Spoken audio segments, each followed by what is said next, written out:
네, 안녕하세요. 반갑습니다. 경기 동부 원예농협의 지도상무 허완입니다. 오늘은 복숭아 순나방 방제의 핵심에 대해서 과수원 현장에서 실제로 사용할 수 있는 방법에 대해서 여러분들한테 간략하게 한 20분 정도 여러분들이 좀 알아들기 쉬우시도록 이렇게 좀 말씀을 드리도록 하겠습니다. 어떤 해충을 방제하는 데 있어서는 여러 가지 방법이 있습니다. 생물적 방제라든지 또 물리적 방제. 생물적 방제라는 건 이제 천적을 이용하는 방법이 있겠고, 또 물리적인 방제, 잡아 죽이거나 태워 죽이거나 이런 거. 그 다음에 이제 또 기타 경정적 방제, 재배적 방제라 그러죠. 대부분 과수원에 낙엽을 치운다든지 이런 게 있을 거고요.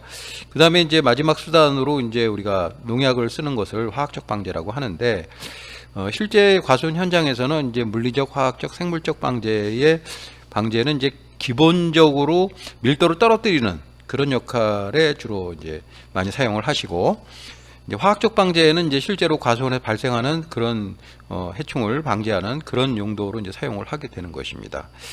그런데 이제 우리가 해충을 방제를 하다 보면 이제 여러 가지 자연에 미치는 환경 문제, 또 우리 어떤 인간한테 미치는 그런 문제, 이런 걸 이제 하다 보니까 여러 가지로 이제 방제가 실제로 잘 되지 않는 경우가 많아요. 또 특히 이제 복숭아 순나방 같은 경우 제가 이따 다시 자세하게 설명을 드리겠지만, 굉장히 한번 피해가 발생을 하면, 특히 이제 9월 달에 발생을 하면 이제 대규모 낙과로 이어지는 이제 그런 형태가 된다고 보시면 될 것 같아요. 그래서 실제로 이론적으로, 또 아니면 우리가 교과서나 이런 데 나와 있는 내용들에 보면 이렇게 해야 됩니다라고 하지만, 실제로 그 방법을 따라서 하게 되다 보면 그게 실제로 이제 과수원에서 상업적으로 재배하는 데 있어서 이제 안 되는 거죠. 쉽게 말하면 잘 안 되고 망치고 실패하고 이런 형태가 되게 됩니다. 그래서 오늘은 이제 종합적인 이제 IPM이라고 하지만, 종합적인 생물적, 물리적, 재배적, 화학적 농약을 이용한 이런 거를 다 이렇게 통합해서 이 방제를 말씀드리는 것이 아니라, 우리가 이제 당면 과제에 앞으로 복숭아 순나방이 한 열흘 후면은 출연을 할 것 같습니다. 특히 금년도에는 복숭아 순나방이 보통 7월 하순 정도가 되면 이제 3세대가 생기는데, 올해 같은 경우에는 지금 7월 저희가 한 17일, 18일 요때 예상을 하고 있습니다. 그러니까 평년보다 한 열흘 정도가 빨라지고 있고, 또 2세대도 마찬가지로 빨라졌습니다. 그래서 올해는 4세대까지가 나오는 것이, 그러니까 네 번째 세대까지가 나오는 것이 통례적인 건데, 올해는 한 5세대까지 날짜가 빨라졌기 때문에 나오지 않을까 이렇게 생각하고, 또 금년도에는 날씨가 가물었고, 물론 이제 지금 장마라 비가 오긴 하지만 굉장히 고온이고 이러다 보니까 복숭아 순나방의 발생 패턴이 그렇게 좋지는 않아요. 특히 여러분들 아시다시피 1세대부터 올해는 과일 피해를 입었고, 또 2세대도 굉장히 빨라졌고 이랬기 때문에 3세대, 4세대 때부터 굉장히 주의하지 않으시면 여러 가지 큰 문제가 발생할 소지가 있다. 이 부분을 저희가 이제 파악을 하고, 여러분들한테 특별 강좌로 복숭아 요새 바쁘시니까 집합 교육은 좀 어렵고 온라인 유튜브 강좌로 복숭아 순나방 방제는 이렇게 해야 된다. 그리고 원리가 이렇다.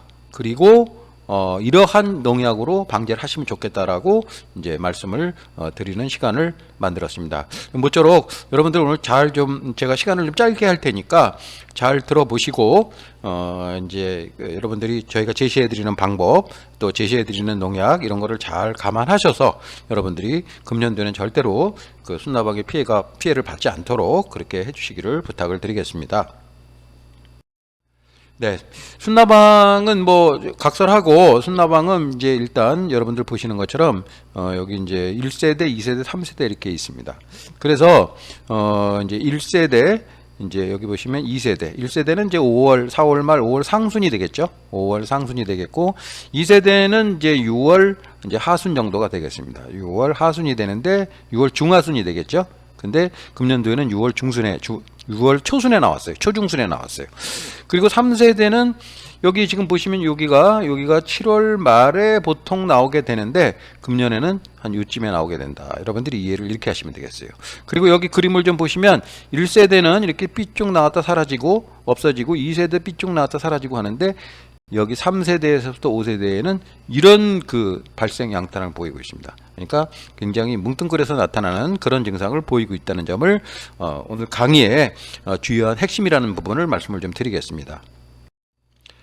네, 복숭아 순나방은 여러분들 아시는 것처럼 요 아래서부터 요게 알입니다. 아래서부터 이제 요게 유충이죠. 유충. 그리고 요게 이제 번데기죠. 예, 번데기. 그다음에 요게 이제 성충입니다. 그런데 복숭아 순나방의 유충은 이제 이 복숭아를 가해하고 문제를 일으키는 것은 다 이 유충에서 문제를 일으킵니다. 이 성충은 나비예요, 나비. 나방이죠. 여기 보시면 나방이지 않습니까? 그리고 이 성충을 이렇게 보게 되면은 이렇게 여기 머리가 있으면 이렇게 여러분들 이렇게 뭐랄까 핥아먹는 그런 이파리입니다. 그래서 입 모양입니다. 입 모양이 이게 성충이. 그래서 얘는 잘 먹지도 않지만 뭐 과일을 찌른다든지 과일 속으로 파고 들어간다든지 이런 게 전혀 없어요. 그래서 사실 성충이라고 하는 것이 아니라 이거는 알을 낳고 생식을 하고 교미를 하고 암놈 순놈이 따로 있습니다. 이제 이러다 보니까 이런 거에 대한 어떤 그런 번식을 위한 형태라고 보셔야지, 이게 순나방이라고 하니까 여기 난리가 달린 이 순나방이 이게 피해를 입힌다 이렇게 생각하시면 안 된다 그런 얘기죠. 번데기가 있는데 이 번데기는 요 번데기가 있지 않습니까? 알 유충 번데기가 있는데 번데기는 이제 완전 변태를 하는 것을 번데기라 그래요. 그러니까 이 유충과 성충의 모습이 이 번데기를 거치면서 완전히 달라지는 거죠. 예, 그래서 이게 이제 그 진화가 굉장히 잘 된 그런 생물 중에 하나의 패턴인데, 이 불완전 변태라고 하는 게 있어요. 불완전 변태는 변태가 불완전하게 되는 거죠. 뭐가 없냐면 번데기가 없는 겁니다. 그러니까 결국 알에서 유충, 번데기가 없이 성충으로 가는데, 보통 유충을 이제 우리가 불완전 변태의 경우 약충, 우리 응애, 노린재 이런 거 약충이라고 그러지 않습니까? 번데기가 없는 겁니다. 그래서 얘네들은 진화가 덜 된 거죠. 그래서 어쨌든 이 나비는 완전히 이 나방류는 완전히 이 유충, 다시 말씀드리면 이 구데기 같은 것에서 시작을 해가지고 나비가 태어나는 거죠. 그러니까 완전히 이 번데기를 통해서 재창조가 일어나게 되는 것이고요. 우리가 여기는 분류상, 학자들이 분류상 유충이라고 해놨지만 실제로는 얘가 섭식량, 먹는 양도 많고 피해를 주는 것, 거의 모든 것들이, 물론 이 성충에서 피해를 주는 나방도 있긴 합니다만은 대부분의 나방들이 대부분 유충에서 피해를 준다 그런 얘기입니다. 그래서 아까 말씀드린 것처럼 성충의 잎의 형태는 이렇게 핥아먹는 형이지만, 얘네들은 머리가 이렇게 있으면 앞에서 정면에서 보면 눈이 있죠. 예, 여기 보면은 이빨이 이렇게 났어요. 이빨이 이렇게 나가지고 이거 뭐 뭔가를 여기 이파리가 됐으면 다시 씹어 먹습니다. 이걸 이제 유식한 말로 저작성이라고 얘기를 하는데요. 이거 우리 그러니까 씹어 먹는 거죠. 그래서 이놈이 씹어 먹고 뭔가를 씹어 먹고 과일 속으로 파고 들어가고 뭐 여러 가지로 뭐 이렇게 물질도 분비를 해서 녹이고 씹어 먹고 이렇게 해서 이제 문제를 일으키게 되는 것입니다. 그래서 우리가 아래서부터 시작해서 여기 이제 성충까지 가게 되는 요 기간, 요게 이제 한 세대라고 얘기를 하고요. 보통의 나방류들은 보통 많이 생겨야 2세대 정도입니다. 1년에. 심식나방 같은 경우에 2세대인데 이 순나방은 특히 4 내지 5세대가 생겨요. 그러니까 이 가해 횟수가 그러니까 괴롭히는, 식물을 괴롭히는 횟수가 굉장히 이 뭐랄까요? 많은 폭에 들어가는 거죠. 그리고 이제 이 협식성입니다. 협식성이 뭐냐면은 먹는 게, 단식성은 한 가지만 먹는 거죠. 예를 들어서 무슨 밤나방, 그리고 밤만 먹는데, 밤나방이 밤만 먹진 않지만 어쨌든 밤만 가해하는 밤바구미 같은 경우 밤만 가해한다 이거죠. 그런데 이거는 뭐 사과도 가해하고 배도 가해하고 뭐 복숭아도 가해하지만 몇 가지만 가해를 해요. 그래서 협식성이라고 얘기를 하거든요. 그래서 어쨌든 이 나방류 중에서도 굉장히 이 고도로 발달을 했으면서 피해를 주게 되는데, 또 피해 세대 수도 많고 또 이렇습니다. 그래서 이 유충이 문제를 일으키게 되고요. 여기서 이제 우리가 문제가 되는 것이 뭐냐면 이 복숭아 순나방은 이 유충이 복숭아에 가해를 하게 되면, 과일을 가해하게 되면 이렇게 파고 들어가게 되면 과일이 떨어진다는 것이죠. 그런데 이 피해가 상상을 초월하는 거예요.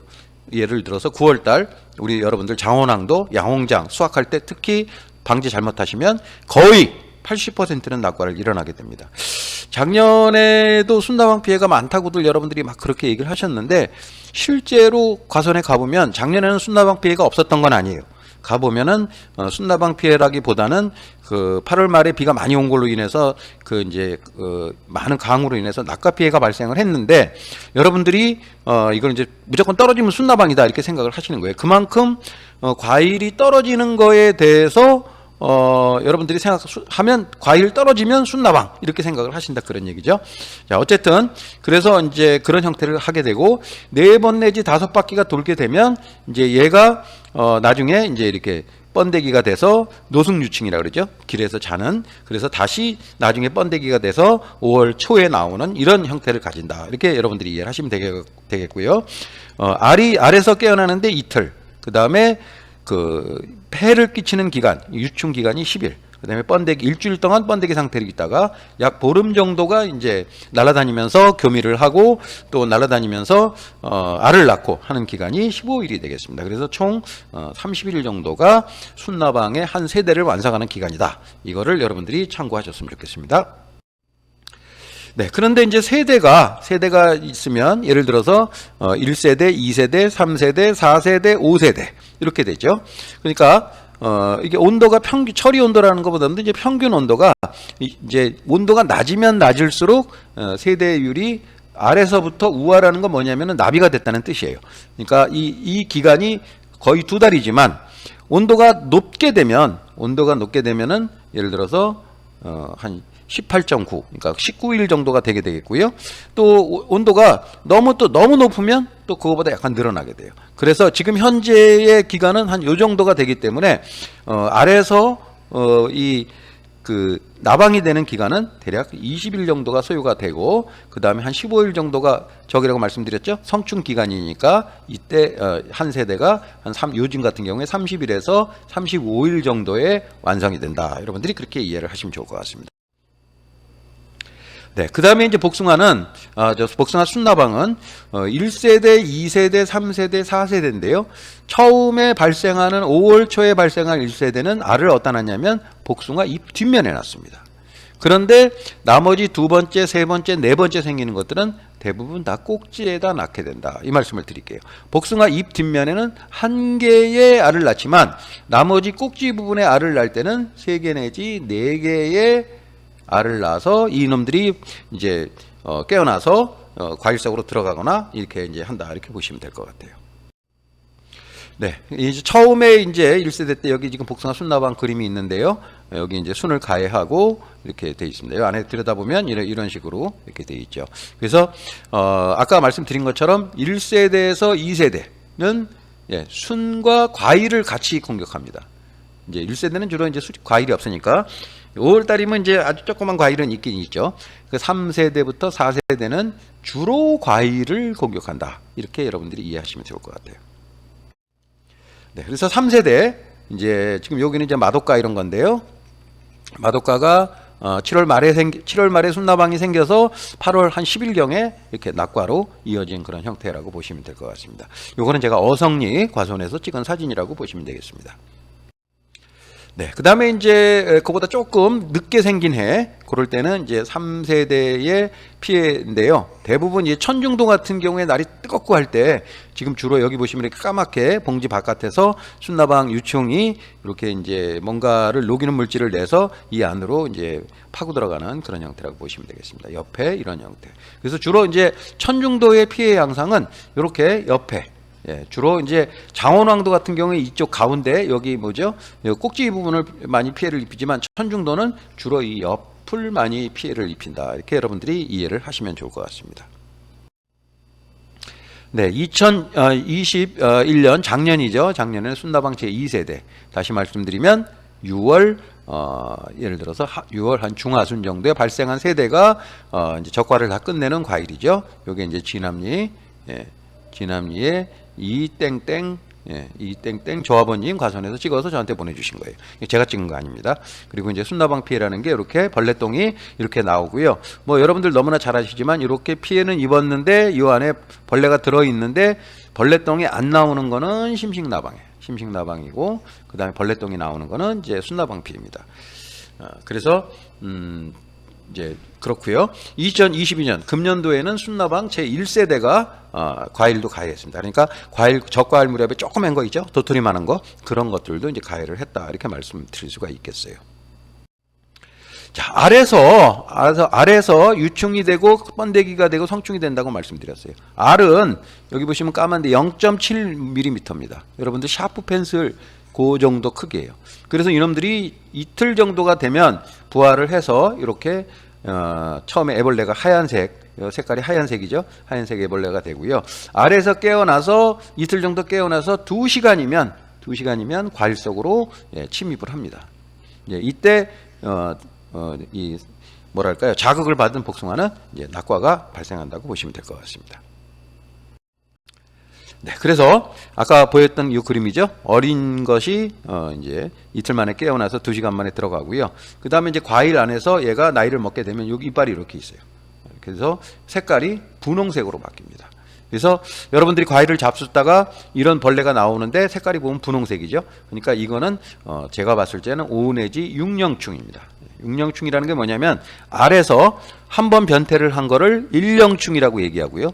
2번 된 거를 2령충, 3번 변태를 한 거를 3령충 이렇게 얘기합니다. 그러니까 나이를 먹으면 먹을수록 연기가 늘어나는 거죠. 그래서 제가 봤을 적엔 5 내지 6령충, 그러니까 노령이죠. 나이가 먹은 그런 유충인데 아까 말씀드린 것처럼 이건 유충이라기보다도 피해를 입히는 그야말로 순나방 순나방 벌레, 벌레의 아주 총본산이다. 이렇게 유충이라기보다도 이렇게 저는 평가를 하고 싶습니다. 그래서 지금 이놈이 아까 말씀드린 것처럼 1 내지 2세대, 다시 말씀드리면 5월, 6월 달에는 새순과 과일을 가해하고 3 내지 5세대, 그러니까 4세대까지도 되겠죠. 그러니까 3, 4세대, 5세대까지는 과일만 공격을 한다.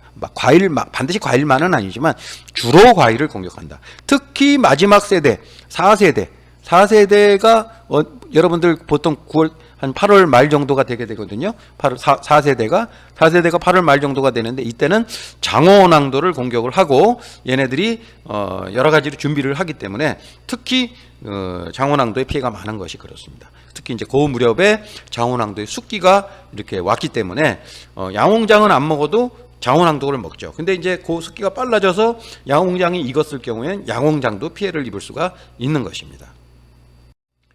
네. 아까 말씀드렸던 것처럼 성충입니다. 성충이 이렇게 납인데요. 6 내지 7mm입니다. 그러니까 그렇게 크지 않죠. 조그맣죠.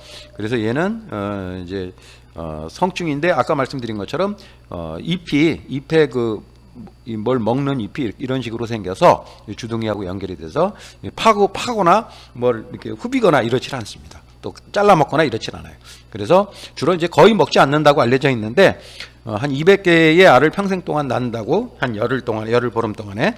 그래서 아까 말씀드린 것처럼 과일에는 서너 개, 그 다음에 새순에는 1개 정도의 알을 낳아서 이놈들이 이틀 정도 있다 부화를 하고 2시간이면 과일 속으로 파고 들어간다. 이렇게 이해를 하시면 좋을 것 같습니다. 자, 아까 보셨던 그 내용이 아까 그 성충보다는 이놈이 원흉이다. 이렇게 보시면 될 것 같습니다. 자, 그 다음에 성충, 나비죠. 얘를 잡으려면 일몰 2시간, 그러니까 해가 지고 난 다음에 활동을 하기 때문에 해가 쨍쨍한 햇빛에서는 얘네들이 돌아다니지 않습니다. 그러니까 해가 질 무렵에 이놈들을 잡으려는 약을 치시려면은 그러니까 해가 지고 나서 한 8시 정도까지 저녁 이때 살포를 하시면 좋겠다 이 말씀을 드리고요. 그 다음에 성충은 100에서 300m를 이제 사방 100에서 300m, 100에서 300m는 사방 100m, 사방 100m는 여러분들 아시다시피 3,000평이 되는 겁니다. 1헥타라고 그러죠. 3,000평이 되는 거거든요. 그러니까 쉽게 말하면은 100에서 300m를 날아다닌다는 얘기는 결국 10,000평 정도의 과수원을 이동을 한다는 얘기죠. 그러니까 내 과수원 주변에 10,000평 정도 되는 주변에 그 방제를 안 하거나 또 순나방이 우글거리는 뭐 서식처가 있다거나 이렇게 되면 피해가 더 심각한 거죠. 최대 한 1km까지 움직인다고 합니다. 이놈들은 아까 말씀드린 것처럼 어떤 피해라기보단도 알을 낳고 그다음에 번식을 해서 이놈들의 깨어난 유충이 문제를 일으킨다. 이렇게 여러분들이 이해를 좀 하시면 될 것 같아요. 네. 그리고 이제 말씀드린 것처럼 복숭아 순나방은 새순 또는 과일에서 나오는 냄새. 과일 같은 경우는 뭐야? 익는다든지 또 아니면은 뭐 익는 건 우리 인간의 입장에서 익는 거지만 얘가 맡았을 때 좋은 냄새. 자기가 봤을 때 하여튼 그게 익은 냄새인지 뭔지 모르겠지만 그런 형태에서 찾아온다. 이렇게 보시면 될 것 같아요. 자, 그래서 아까 말씀드린 것처럼 알에서 깨어난 지 2시간 만에 새순이나 과일 속으로 들어간다. 여러분들이 이렇게 이해를 하시면 좋을 것 같아요. 네, 저희 지역에서 저희가 2018년도에 예찰한 거에 의하면은 1세대는 5월 5일, 2세대는 6월 중순, 3세대는 7월 하순, 그 다음에 4세대는 8월 말, 그리고 5세대는 9월 중순에 발생했어요. 이때가 가장 많이 발생을 하고 지금 아까 말씀드린 것처럼 이 부분이 과일을 여기 5세대까지 과일을 이제 침입을 하기 때문에 여러분들이 대규모 피해가 이어진다. 그리고 이때는 아까 말씀드렸죠, 새순과 과일을 병행해서 공격을 한다. 이렇게 이해를 하시면 될 것 같습니다. 네, 그래서 아까 말씀드린 내용이고요. 그 마지막 세대가 마지막 세대 아까 말씀드렸죠. 4세대 내지 5세대가 성충이 낳은 알에서 부한 유충은 복숭아 과일을 가해하다가 그 다음에 9월 중순에 그러니까 낮 길이가 짧아지는 거죠. 그러니까 8월 30일경에 올해 같으면 8월 20일 정도가 되겠죠. 계속 가해를 하다가 9월 중순부터 과일에서 나옵니다. 그래서 수간에 그늘진 곳, 그러니까 시원한 곳, 저장과 근처에서 꼬치를 만들고 얘네들이 노숙유충이 되는 거예요. 노숙유충. 그러니까 그래서 피해가 특히 장원항도에 더 심하다. 이렇게 여러분들이 이해를 하시면 좋을 것 같아요.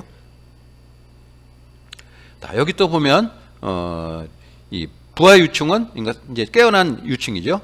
신초의 어린 젖육을 먹는데 약 일주일 후에 피해가 눈에 보이는 거죠. 그러니까 바로 먹었다고 해서 눈에 보이는 게 아니라 얘가 먹기 시작하면 일주일 정도 시간이 지나가면 발견할 수가 있다. 이렇게 보시면 되겠습니다. 네, 아까 말씀드린 것처럼 6월 전에는 유충이 신초에 피해를 주고요. 6월 이후에는 과일을 가해한다. 그래서 복숭아가 없으면 배나 사과로 간다. 그 말씀을 드리는 거예요. 그래서 복숭아 순나방을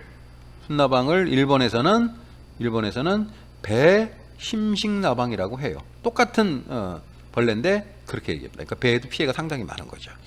자, 그래서 과일에 침입하면 과일에 이제 똥이 나옵니다. 그래서 금방 우리가 알 수가 있겠고요. 여러 가지 해충들이 들려들어서 이제 병균이 이제 오염이 되는 거고요. 말씀드린 것처럼 8월, 9월 달에 방제가 미흡한 경우, 요놈들이 나중에 뭐가 된다 그랬어요? 노숙유충이 된다고 말씀드렸어요. 그렇기 때문에 과일에서 9월 중순에 나오기 때문에 피해가 훨씬 심하다. 그래서 장원항도가 피해가 매우 심각한 거고, 그 전에도 이제 아까 말씀드린 것처럼 8월 달에도 여러 가지 특히 이제 날씨가 뜨거운 해에는 천중도한테도 막대한 피해를 입힌다고 보시면 되겠습니다. 네, 그리고 한 마리가 한 200개 정도의 알을 낳고요. 그리고 이제 알을 낳고 한 보통 일주일 정도, 여기는 이제 일주일이라고 되어 있지만 한 이틀 정도가 되면 유충이 깨어나오게 되고요. 그 다음에 아까 말씀드렸죠. 잎 뒷면에 한 개씩 알을 낳고요. 복숭아 신초 끝에는 그 과일에는 보통 3개씩 이제 알을 낳는다. 이렇게 보시면 되겠습니다. 그리고 3, 4회 유충은 과일만 가해하고 2회, 1, 2회 유충은 신초와 도장지 그리고 또는 과일을 먹어 들어간다. 이렇게 피해를 구분을 좀 하시는 게 중요하겠습니다. 네, 아까 말씀드렸던 것처럼 날짜에 따라서 발육 날짜가 다르다. 그래서 저희가 계산을 해서 기상청 자료를 보고 계산을 해서 여러분들한테 예고 문자를 보내드리는 것입니다. 자, 방제에 어려움이 있습니다. 여기에 이제 접촉성 약제. 그러니까 아까 제일 중요한 게 알에서 유충으로 간다고 말씀을 드렸는데요. 이 유충이 항상 돌아다니는 게 아니거든요. 접촉성 약제는요, 이렇게 과일에 있으면 여기 벌레가 있으면 요거 한 번만, 얘가 있을 때 한 번만 처리를 하면 죽는 거야. 근데 얘가 없어요. 없는 상태에서 약을 묻혀놓게 되면 물론 이제 며칠은 가서 접촉성 약제로 효과가 있을 수는 있지만 효과가 짧기 때문에, 이 접촉성 약제 효과가 짧기 때문에 여러분들이 이걸 쳐놓으시게 되면은 며칠만 지나면 이게 약의 효과가 없어지기 때문에 그 다음에 유충이 마음대로 돌아다니고 과일 표면에도 마음대로 돌아다닌다 그런 얘기예요. 이거를 이제 접촉성 약자에 제가 이따가 설명을 드릴 텐데 이걸로는 방제가 좀 어렵습니다. 그래서 약제는 잔여력, 그러니까 최소한도 2주 정도의 긴 효과가 있는 약을 여러분들이 선택을 하실 필요가 있다. 그 말씀을 좀 드리고요. 그 다음에 이제 강우량이 많아서 뭐 이제 여러 가지 발생 밀도가 증가를 하고, 그 다음에 뭐 2세대 같은 경우에 금년도 2세대 같은 경우에 페로몬 트랩에는 안 잡혔지만 과수원에서 나왔어요. 금년도에 그런 경우죠. 예, 그 다음에 이제 뭐 방제 횟수가 이제 감소가 된다. 이건 이제 지능청의 얘기인데요. 그 다음에 아까 말씀드린 것처럼 봉지를 씌워도 접촉된 부분으로 뚫고 들어갑니다. 그 다음에 옆에 과수원, 묵은 과수원 이런 데서 소독 안 하니까 문제가 되겠고요. 그래서 우리가 이제 일반적으로 지능청에서 얘기하고 교과서에 나와 있는 방법으로는 해결이 안 됩니다. 실제로는 교과서적인 방법이나. 그래서 제가 오늘 그 방법을 제시하고자 하는 것입니다. 네, 순나방 피해의 복숭아 황도가 쉽게 말하면 장원 말로 하면 걷어들리게 되면 이렇게 피해가 심각하게 납니다. 여러분 여기 어딘지 아마 장원분들은 다 아실 거예요. 지나가다가 이렇게 많이, 특히 길가에 있는 과수원이라 아주 금방 이렇게 아실 수가 있습니다. 요게 이제 10월 말 11월 초에 낙엽이 지면서 이런 문제가 발생했고요. 사실은 이게 순나방 피해도 있지만 이제 그 여러 가지로 그 수확전 낙과의 피해가 많이 엉켜 있다, 이런 점을 말씀을 좀 드리고 싶습니다. 자, 기존의 순나방 방제 방법을 제가 좀 설명을 드리면 이제 알이 부화하는 시기에 살포를 해라. 그리고 말씀드린 것처럼 2, 3일 만에 부화하고 성충 최성기 무렵에 살포를 해라 이거죠. 그런데 말씀드린 것처럼 복숭아는 뭔가 어떤 식으로 문제가 하나만 있으면 바로 낙과로 이어지기 때문에 요때에 어떤 문제를 갖다가 이 타이밍을 잡아서 처리하기는 어렵다, 그런 얘기죠. 그래서 지금 원예특작과학원 원예환경과의 우리 양창렬 박사님께서 그 전에 이제 배포하신 자료를 보면 이렇게 피크 타임 조생종이 생겼을 때 며칠 있다 약을 쳐라.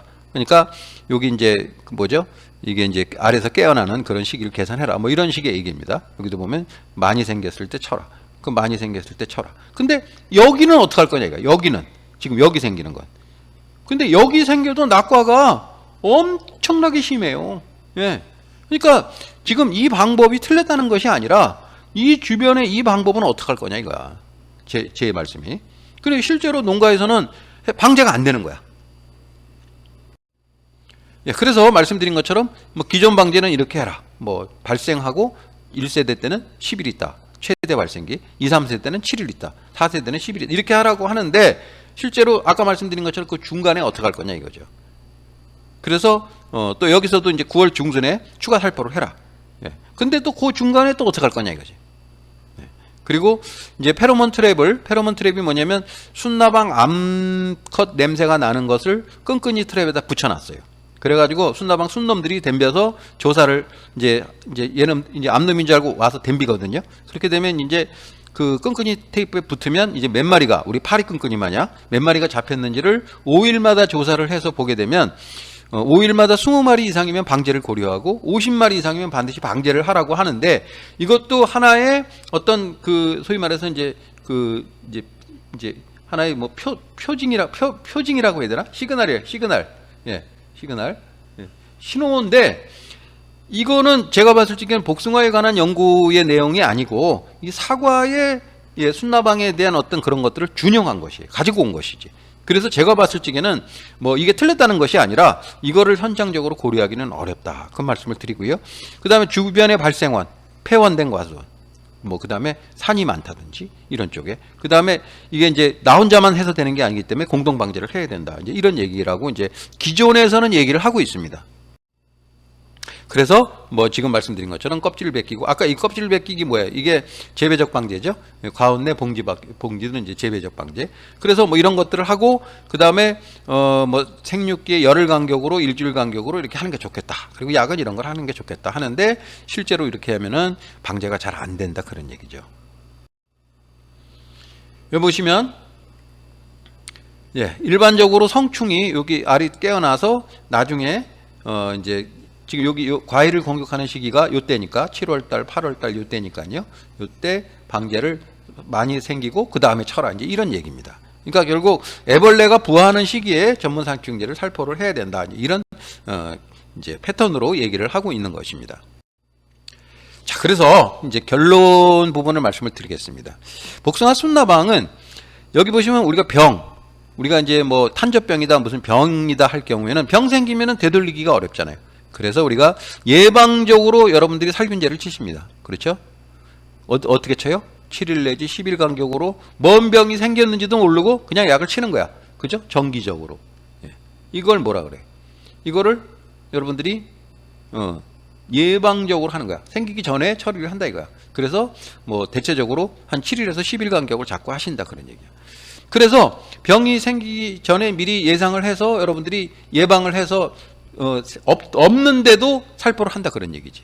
그래서 근데 병의 경우는 예방적 방제를 하게 되는데 해충의 경우에는 여러분들이 아시는 것처럼 경제적 피해 수준을 감안한 방제를 해. 이게 무슨 어려운 말이냐. 경제적 피해 수준이 뭐냐면은 여기 이렇게 있어. 근데 여기 이파리가 이렇게 있는데 여기 복숭아 이파리가 이렇게 있는데 여기 응애가 한 마리가 있어요. 그러면 이게 뭐야? 응애가 한 마리가 있다고 복숭아 잎이 절단나는 게 아니거든요. 그러니까 근데 여기 10마리가 생겼어. 그러면 어떻게 되나요? 그러면은 이때부터는 노래지면서 문제가 생긴다 그래요. 낙엽이 지고. 이거를 한 마리가 생겼을 때는 경제적 피해 수준. 물론 식물한테는 피해가 가지만 경제적으로 봤을 때 피해 수준에 문제가 없다 그런 얘기입니다. 그러니까 한두 마리 생겼을 때는 약을 안 치지만 예를 들어서 10마리가 생겼을 때는 경제적 피해 수준 이하. 한 마리가 생겼든 10마리가 됐든 복숭아 잎에 문제를 일으키는 건 사실이지만 한 마리 가지고는 우리가 복숭아 과일을 따먹는데 지장이 없다 그런 얘기야. 그러니까 그거는 그냥 내비두지만 10마리가 생기면 처리를 해야 된다 그런 얘기야. 그래서 이 벌레의 경우에는 경제적 피해 수준을 감안을 해서 조금 있을 적에 이거 좀 생겼구나. 그리고 약을 치시면 되는 거지만 예방적으로 안 친다 그런 얘기야. 그런데 병의 경우에 있어서는 요거 조금 병이 생겼구나. 내비두면은 다 모든 이파리나 과일이 다 절단난다 그런 얘기죠. 그런데 복숭아 순나방은 뭐야? 해충 아니야 해충. 이 해충은 일반적 해충과는 달리 반드시 조금만 피해를 입어도 다 낙과가 일어나기 때문에 특히 3세대 4세대 7월 8월 달에 생기는 복숭아 순나방은 낙과 피해가 엄청나게 심각을 해요. 그렇기 때문에 여러분들이 예방적으로 방제를 해야 된다 그런 얘기야. 그러니까 미리 해충을 방제를 해야 된다는 거지. 이 기가 찰 노릇이죠. 그만큼 순나방이 피해를 많이 준다 그런 얘기를 이해를 하시면 될 것 같아요. 작년도에 순나방 피해가 많다 그래서 제가 과선을 많이 돌아다녀 봤는데 가서 보면 순나방 피해가 있기는 있는데 작년도 같은 경우에는 8월 달에 집중 강우가 있어가지고 이 안에 그 씨가 깨진 거예요. 깨지면서 그걸 뭐라 그러냐면은 해칼이 발생을 했는데 이 거의 수확이 다 돼가지고 해칼이 발생을 했기 때문에 이게 못 견디고 떨어지는 경우가 굉장히 많았어요. 그래서 무조건 이제 우리 농가들은 떨어지면 순나방이야. 그래서 순나방 피해로 이제 오인한 경우가 많았다 이런 말씀을 드리는 겁니다.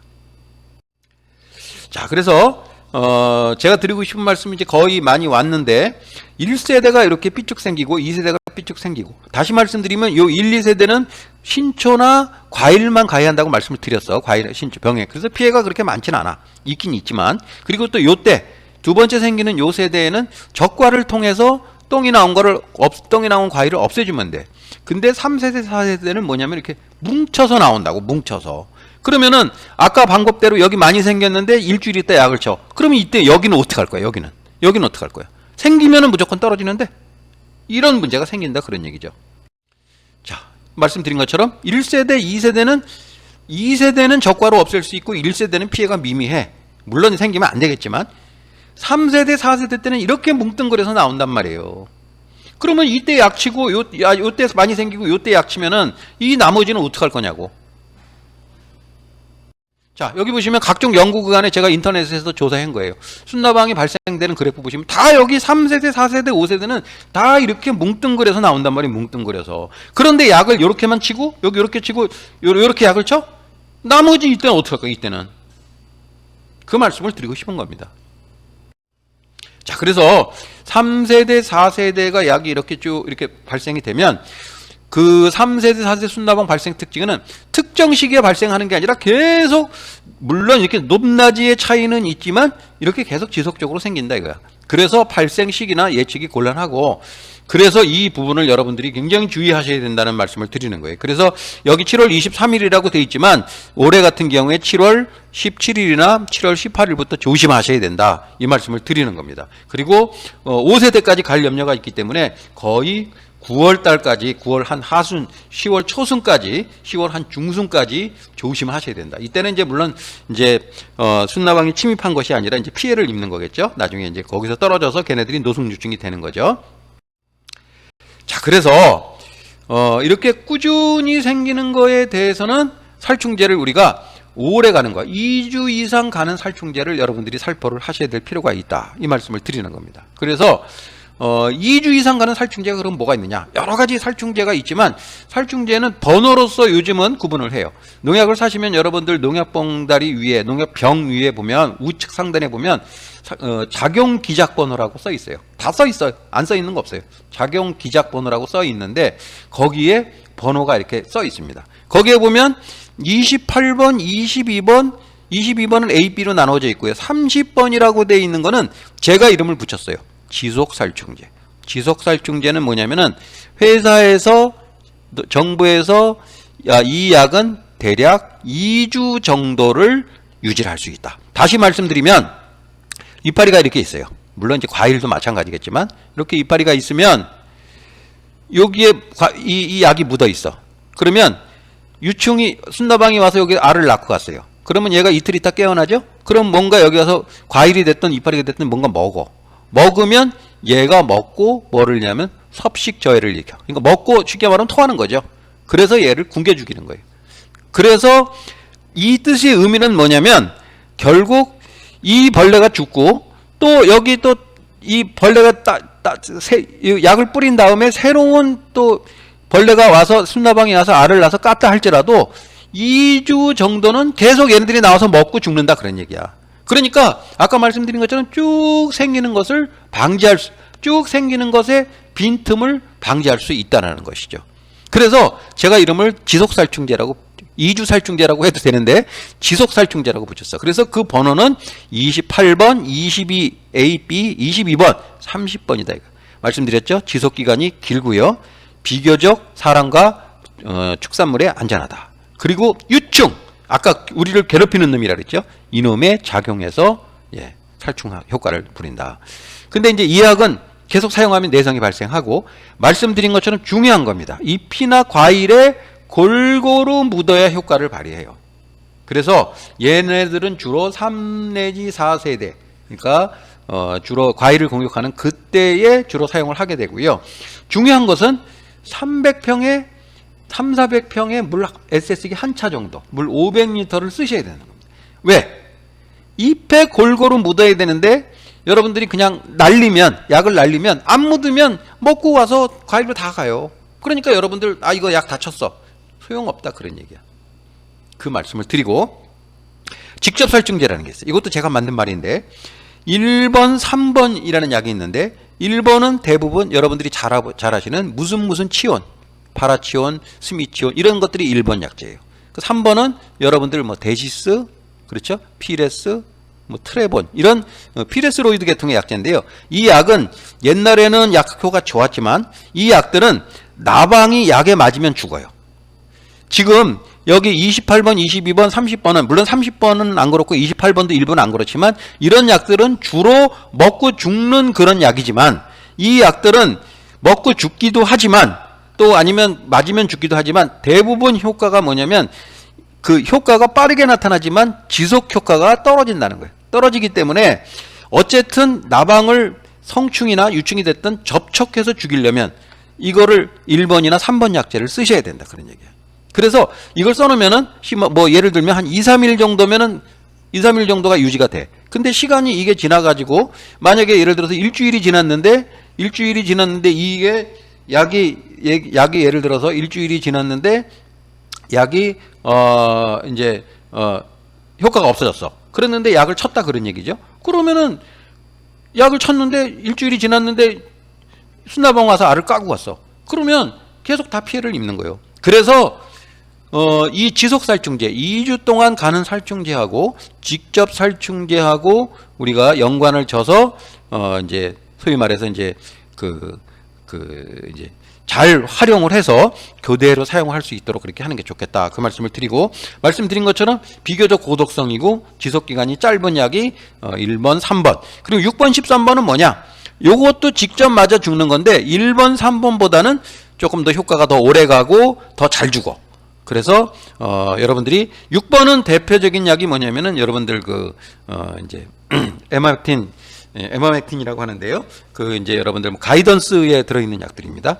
그리고 13번은 뭐냐면 여러분들 잘 아시는 이제 응애약으로도 쓰죠. 세큐어 같은 약입니다. 대체적으로 다 그런 건 아니지만 어른 성충에 효과가 있고요. 말씀드렸죠? 성충은 일몰 이후에 사용을 하고요. 지속살충제, 2주 동안 가는 살충제하고 혼용해서 쓰거나, 그 다음에 여러분들이 제가 이따 말씀드리겠지만 정기소독 중간중간에 살포할 수 있도록 그렇게 하시는 게 좋겠습니다. 자, 그래서 지속살충제가 지금 여기서부터 여기까지가 되겠죠? 네. 그래서 지속살충제는 28번, 22A, 22B, 30번 약은 이렇게 되어 있습니다. 알타코아, 28번은 알타코아, 라피탄, 바이고, 여러 가지가 또 있어요. 토리치도 있고 여러 가지가 있는데요. 그거는 이제 제가 이따가 설명을 드리거나 또 조합에 와서 물어보시면 다 됩니다. 그 다음에 22A는 스티어드 골드 오바운트, 22B는 가수나방방, 그 다음에 다트롤 이런 것들은 30번. 여기에 보면 모스킬도 새로 나왔죠. 그 다음에 또 여러 가지가 또 있습니다. 몇 가지가 더 있어요. 그 다음에 이제 이 15번은 IGR계라고 돼 있는데 이거는 여러분들이 이제 좀 약간 효과가 천천히 발현이 됩니다. 이렇게 이제 이 벌레가 이렇게 아까 제가 1령충, 2령충, 3령충 이렇게 탈피를 한다고 말씀드렸잖아요. 이 구더기가.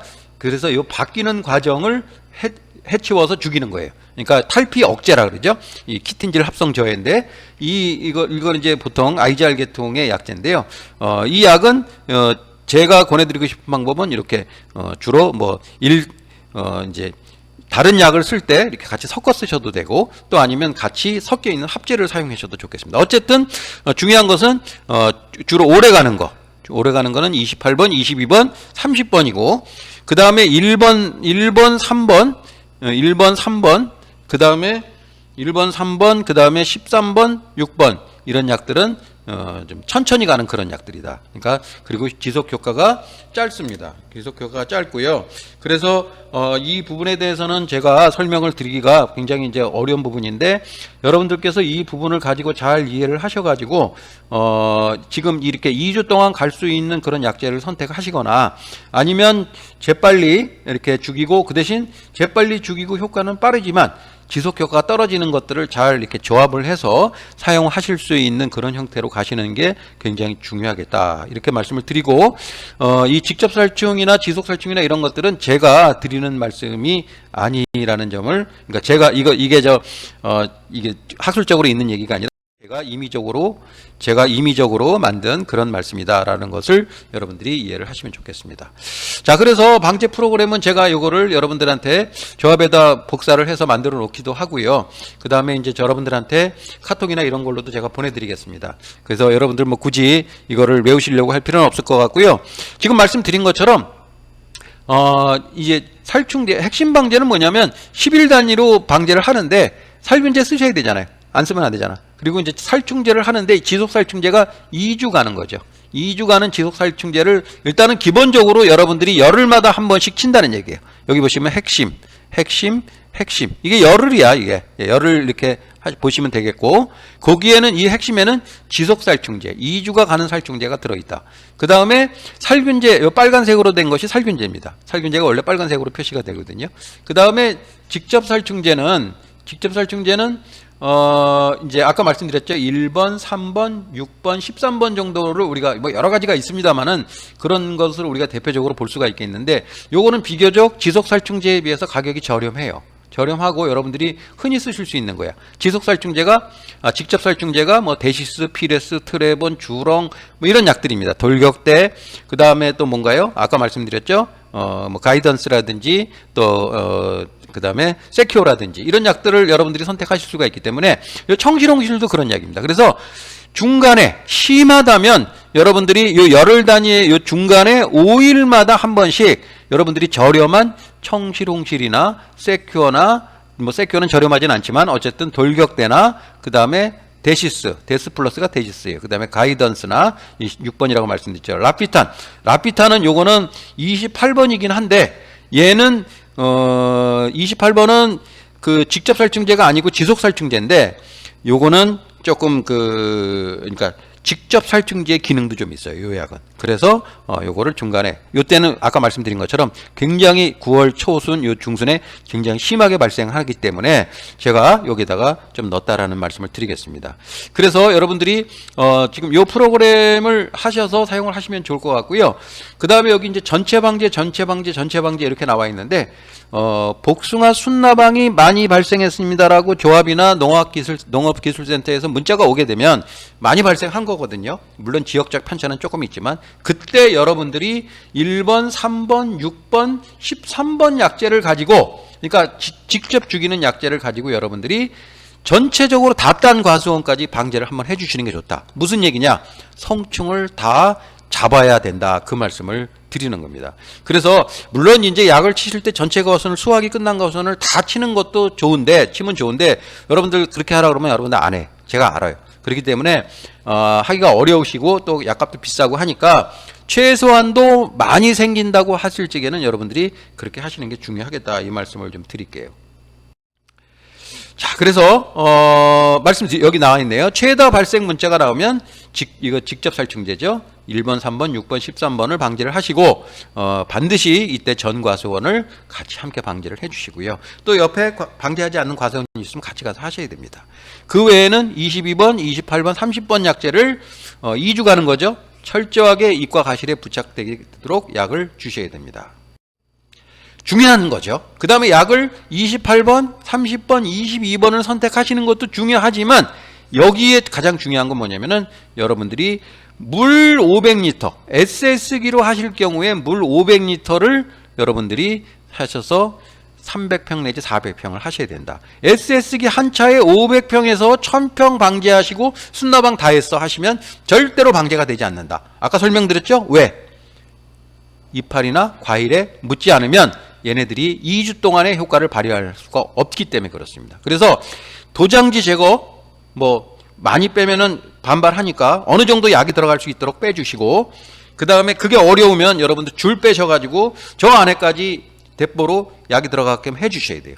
아니면 SS기 압이라도 높여서서 수단과 방법을 가리지 말고 한 300평에 500리터 한 차 정도가 들어갈 수 있도록 해주셔야 됩니다. 그래야 골고루 모든 부분에 약이 묻어 있어야 그 순나방이 알을 낳아서 그놈들이 그거 깨어나서 그걸 먹고 죽기 때문에 방제가 되는 것이지. 만약에 여러분들이 나는 그냥 1번, 3번 약재를 싼 약으로 대충 하려 그러면 여러분들 거의 3, 4일마다 한 번씩 계속 소독을 하셔야 돼요. 그런 형태가 되기 때문에 그거를 충분히 여러분들이 약을 선택하는 것도 중요하지만 이 부분이 중요하다 말씀을 드리고요. 그 다음에 SS기 사용하실 적에는 격번제.